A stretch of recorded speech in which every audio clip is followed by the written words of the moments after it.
I believe that I am going about growing up the wrong way. In fact, I believe that all young Americans are going about growing up the wrong way. Roald Dahl dedicated the wonderful life of Henry Sugar with affection and sympathy to all young people who are going through that long and difficult metamorphosis where they are no longer children and have not yet become adults. This speech is dedicated to the same in the hopes that this metamorphosis need not be so long and so difficult. I crave a rite of passage for myself and all young Americans, a shared experience that hoists us into young adulthood. The benefits of this rite of passage, I predict, will be wide-reaching. Individuals will better navigate young adulthood, Americans will experience greater economic mobility, and our country will be better united.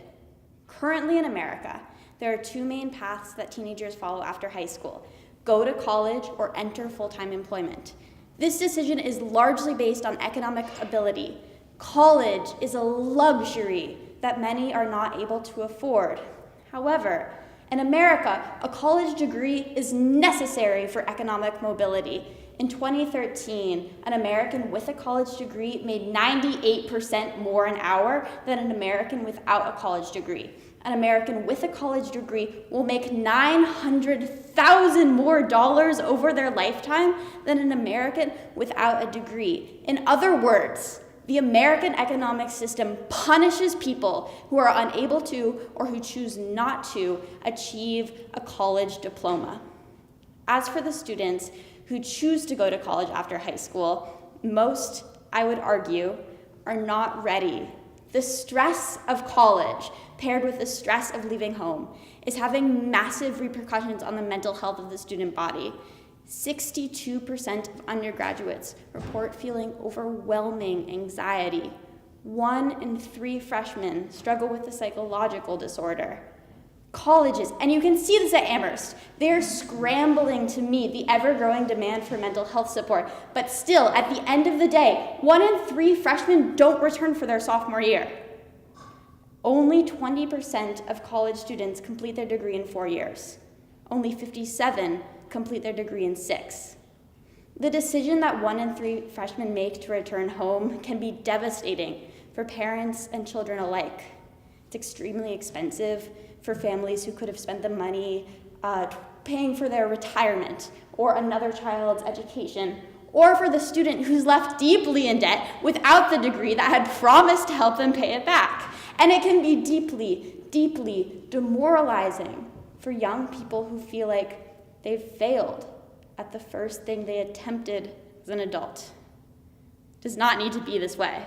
This system that we have in place is not tried and true. It is new, and it is not working, so let's change it. College is not the rite of passage that young Americans need. Instead, after high school, all Americans should be required to enroll in 2 years of public service. This work could be with AmeriCorps, or the Peace Corps, or Teach for America, or the military, or the National Park Service. These programs are already in place, and they offer their young members money towards college, student loan deference, and the opportunity to live 2 years independently as an adult, but still supported.